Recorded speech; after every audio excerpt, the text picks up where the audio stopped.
So hello guys, The Fish Keepers here. So ngayon guys is may bago tayong isda. Yan. Ito po ay isang flower horn na parang Habibi Kizizi. Galing po to kay Boss Jeffrey at sa GNC Pet Shop. So lagay ko sa comment section yung link nila para ma-chat nyo kung gusto nyo bumili ng mga isda at saka nitong kaganda na flower horn. So yan, so samahan nyo ako na ilagay natin to. So let's go. So napag-desisyonan ko mga keepers na ito yung gagamitin natin. Igalon muna natin yung ano natin para mas lumabas yung kulay niya. Tapos kunin natin tong ano to, mga gapi.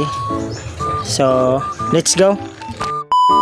So bali ito lahat yung nakuha ko sa pinag-anuhan natin.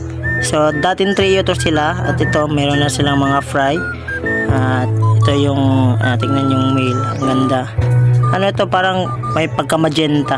So yan. At linisin muna natin to mga keepers, no. At balikan ko kayo. So let's go.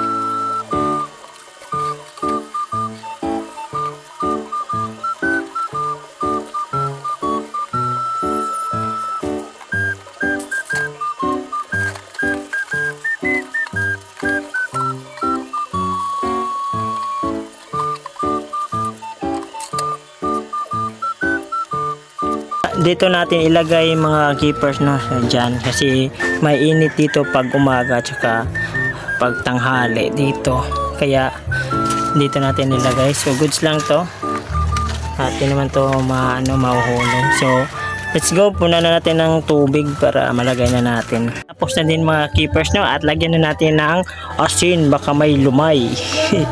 So yun yan. So at safe naman to kasi ano to, stock water. Nilagyan ko lang para safe talaga. So dito i-clip na natin yung ating flower horn. So let's go. So ito na mga keepers na, lagay na natin at di muna natin to siya i-direct. Muna natin siya sa temperature ng tubig para di naman siya masyadong masyak. Clip muna natin mga keepers, balikan natin to. So after 5 minutes mga keepers, no, at i-release na natin tong bago nating flower horn. So let's go.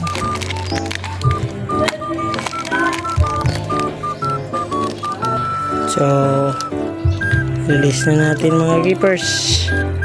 At yun. At napakaganda. Yan, napakaganda mga keepers. Andun siya. Stress pa pero makarecover din yan.